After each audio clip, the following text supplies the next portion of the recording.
Vamos a leer ahora el capítulo 8 de Romanos. Dice: ahora pues, ninguna condenación hay para los que están en Cristo. La palabra ninguna en el hebreo y en el griego quiere decir ninguna, o sea, ninguna. No tenemos ninguna condenación para los que están en Cristo. ¿Por qué? Porque Jesús fue la paga.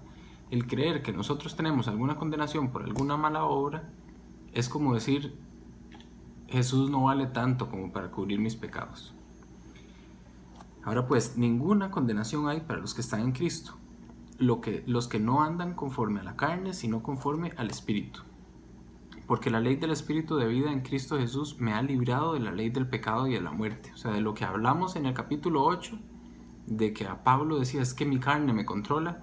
Él dice: sí, pero ahora cuando vino el Espíritu, me libró de la ley del pecado y de la muerte. Ya no tengo que hacerle caso a mi carne. Versículo 3, porque lo que era imposible para la ley, por cuanto era débil en la carne, Dios, enviando a su Hijo en semejanza de carne de pecado y a causa del pecado, condenó el pecado en la carne, para que la justicia de la ley se cumpliese en nosotros, que no andamos conforme a la carne, sino conforme al Espíritu. O sea, la justicia de la ley se cumplió en mí por lo que Jesús hizo. Hay dos palabras que se usan en Romanos y en la Biblia: justificación y santificación. Justificación es la obra realizada en la cruz, en el que pagó mis pecados y que así Dios nos justificó. Santificación sí tiene que ver con mi diario andar y mi forma de vivir. Versículo 5, porque los que son de la carne piensan en las cosas de la carne. ¿Cómo sé si estoy en la carne? Si solo pienso en mi trabajo, en mis tareas, en mi vida, en mi moto, en mi estudio, en mí, en yo, en las cosas de la carne.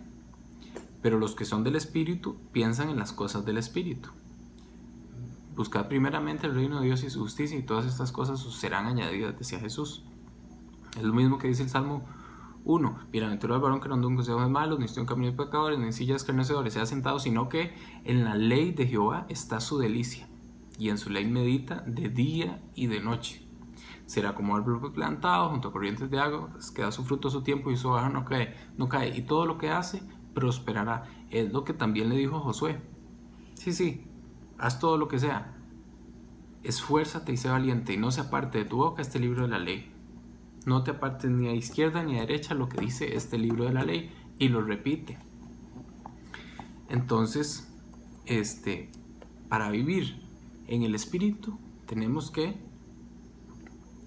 pensar en las cosas del Espíritu. Por eso dice el Nuevo Testamento también: las palabras de Cristo moren en abundancia en vosotros. O sea, su palabra tiene que estar brotando en nosotros, constantemente en nuestra mente, memorizando. ¿Por qué? Porque es la única forma de vivir en el Espíritu. Por eso dicen los Salmos: en mi corazón he guardado tus dichos para no pecar, Señor, contra ti. ¿Por qué? Porque los había guardado, los había memorizado. Y el Salmo 119 se trata de eso. Pero bueno, versículo 6. Porque el ocuparse en la carne es muerte, pero el ocuparse del Espíritu es vida y paz. Por cuanto los designios de la carne son enemistad contra Dios, porque no se sujetan a la ley de Dios ni tampoco pueden. Y los que viven según la carne no pueden agradar a Dios. Mas vosotros no vivís según la carne, sino según el Espíritu, si es que el Espíritu de Dios mora en vosotros. Y si alguno no tiene el Espíritu de Cristo, no es de él. O sea, todos los que hemos aceptado a Jesús tenemos el Espíritu de Cristo en nosotros. Versículo 10, pero si Cristo está en vosotros, ojo que no dice si Cristo está con vosotros, o si Cristo los visita, o si Cristo se acerca a vosotros. Dice, pero si Cristo está en, o sea, dentro nuestro, si Cristo está en vosotros. El cuerpo en verdad está muerto a causa del pecado, mas el Espíritu vive a causa de la justicia. O sea, ya no vivimos para el pecado, vivimos para Cristo que vive en nosotros. Por eso Pablo decía: ya no vivo yo, mas vive Cristo en mí, dentro de mí. En el Antiguo Testamento dice: el Espíritu del Señor venía sobre de. Antes en el Antiguo Testamento venía sobre. En el Nuevo Testamento es den. Por eso dicen Hechos: y fueron llenos del Espíritu Santo dentro. Por eso Jesús decía: les conviene que yo me vaya. Y los discípulos decían: ¿cómo nos va a convenir que tú te vayas? Y Jesús decía: sí, porque yo estoy al lado de ustedes. Pero cuando yo me vaya, yo rogaré al Padre y Él les enviará al Consolador. Él os recordará y os enseñará todo lo que os he dicho. O sea, el Consolador iba a venir dentro de ellos, dentro de nosotros. Versículo 11. Y si el espíritu de aquel que levantó de los muertos a Jesús mora en vosotros, el que levantó de los muertos a Cristo Jesús vivificará también vuestros cuerpos mortales por su espíritu que mora en vosotros.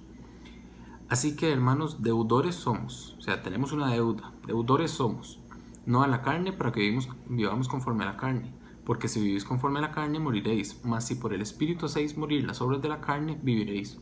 ¿Cómo hago para caminar como Dios quiere? ¿Cómo hago para hacer las cosas del espíritu? O sea, para ser honesto, para ser ecuánime, para tener amor, gozo, paz, paciencia, bondad, benignidad, fe, mansedumbre, templanza. ¿Cómo hago para tener los frutos del espíritu? Dice, mas si por el espíritu hacéis morir las obras de la carne, viviréis. O sea, es el espíritu, tengo que llenarme en mi espíritu para que haga morir las obras de la carne. Y Jesús decía, mis palabras son espíritu y son vida. O sea, aprendan de mis palabras, piensen en mí, estén cerca mío. Como dice Juan 15, yo soy el pámpano y mi Padre es la vid verdadera. y ustedes son los pámpanos. O sea, chupen de mí lo que necesitan para vivir. Y entonces van a poder hacer morir las obras de la carne. Versículo 14. Porque todos los que son guiados por el Espíritu de Dios, estos son hijos de Dios. Pues no habéis recibido el espíritu de esclavitud para estar otra vez en temor, sino que habéis recibido el espíritu de adopción por el cual clamamos Abba Padre. O sea, tenemos un Padre, hemos sido adoptados por Él. El Espíritu mismo da testimonio a nuestro espíritu de que somos hijos de Dios. Y si hijos, también herederos, herederos de Dios y coherederos con Cristo. Si es que padecemos juntamente con Él, o sea, si es que sufrimos juntamente con Él, para que juntamente con Él seamos glorificados. Versículo 18. Pues tengo por cierto que las aflicciones del tiempo presente no son comparables con la gloria venidera que en nosotros ha de manifestarse. O sea, Pablo más adelante dice, no, es que si la resurrección no se fuera a dar, somos los más dignos de lástima. Pero como sí hay resurrección, el futuro que nos espera es muchísimo más grande y más importante comparado con las pequeñas aflicciones que ahora sufrimos. Y él que estaba siendo azotado varias veces, perseguido, varios naufragios y había sufrido muchísimo por el Evangelio. Entonces dice el 19, versículo 19, porque el anhelo ardiente de la creación es el aguardar la manifestación de los hijos de Dios. Porque la creación fue sujetada a vanidad, no por su propia voluntad, sino por causa del que la sujetó en esperanza. O sea, porque hay huracanes, porque hay terremotos, porque las rosas tienen espinas, porque la tierra ya no está dando los frutos que tiene que dar, porque la misma creación fue sujetada al pecado, y hasta que Jesús venga y termine el pecado, entonces la tierra va a dejar de gemir. Dice el versículo 21, porque también la creación misma será libertada de la esclavitud de la corrupción que entró cuando Adán pecó, a la libertad gloriosa de los hijos de Dios, porque sabemos que toda la creación gime a una y aún está con dolores de parto. O sea, la creación está con dolores de parto. Y no solo ella, sino que también nosotros mismos, que tenemos las primicias del Espíritu, nosotros también gemimos dentro de nosotros mismos, esperando la adopción, la redención de nuestro cuerpo. O sea, cansados de tanta inmoralidad, cansados de tanta frialdad, cansados de tanta maldad en este mundo, y esperando la redención de nuestro Señor. Versículo 24, porque en esperanza fuimos salvos, pero la esperanza que se ve no es esperanza, porque lo que alguno ve, ¿a qué esperarlo? Pero si esperamos lo que no vemos, con paciencia lo aguardamos. O sea, la esperanza es justamente en eso, en algo que no tenemos ya. 26, y de igual manera el Espíritu nos ayuda en nuestra debilidad. O sea, el Espíritu nos ayuda en nuestra debilidad. No podemos contristarlo, no podemos apagarlo. Y si no hacemos eso, el Espíritu nos ayuda en nuestra debilidad. Pues que hemos de pedir como conviene, no lo sabemos, pero el Espíritu mismo intercede por nosotros con gemidos indecibles. Mas el que escudriña los corazones sabe cuál es la intención del Espíritu, porque conforme a la voluntad de Dios intercede por los santos. Y este es muy conocido, pero tenemos que aplicarlo. Y sabemos que a los que aman a Dios, todas las cosas, todas quiere decir todas. Y sabemos que, a los que aman a Dios, este es el condicional, el sí condicional. Y sabemos que a los que aman a Dios, o sea, solo a esos, todas las cosas les ayudan a bien. Esto es, a los que conforme a su propósito son llamados. O sea, no es como que si Dios quiere voy a hacer tal cosa. No, muchas veces Dios quiere, pero no se lo puede dar, porque no amamos a Dios. Pero a los que amamos a Dios, todas las cosas nos ayudan a bien. Versículo 29, porque a los que antes conoció, a nosotros también nos predestinó, Él nos escogió, para que fuesen hechos conforme a la imagen de su Hijo. Tenemos que llegar a ser conforme a la imagen de Jesús en nuestras vidas, para que Él sea el primogénito entre muchos hermanos. Y a los que predestinó, a estos también llamó. O sea, Dios nos predestinó y luego nos llamó. Y a los que llamó, a estos también justificó. O sea, Dios nos justificó por medio de la sangre de Jesús. Y a los que justificó, a esos también glorificó. Versículo 31. ¿Qué pues diremos a esto? Si Dios es por nosotros, ¿quién contra nosotros? O sea, si Dios es con nosotros, ¿quién contra nosotros? El que no escatimó ni a su propio Hijo, sino que lo entregó por todos nosotros, para morir en una cruz, para pagar por nuestros pecados, ¿cómo no nos dará también con Él todas las cosas? ¿Quién acusará a los escogidos de Dios? Dios es el que justifica. ¿Quién es el que condenará?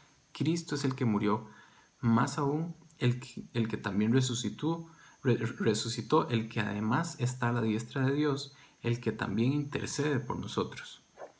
¿Quién nos separará del amor de Cristo? ¿Tribulación o angustia o persecución o hambre o desnudez o peligro o espada? Como está escrito, por causa de ti somos muertos todo el tiempo, somos contados como ovejas de matadero.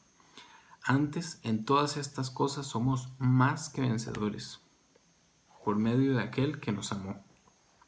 Por lo cual estoy seguro de que ni la muerte, ni la vida, ni ángeles, ni principados, ni potestades, ni lo presente, ni lo porvenir, ni lo alto, ni lo profundo, ni ninguna cosa creada, nos podrá separar del amor de Dios que es en Cristo Jesús, Señor nuestro. Nada de lo que hagamos, nada de lo que pensemos, ninguna de nuestras fallas nos podrá separar del amor de Dios. Eso es lo que dice Romanos 8.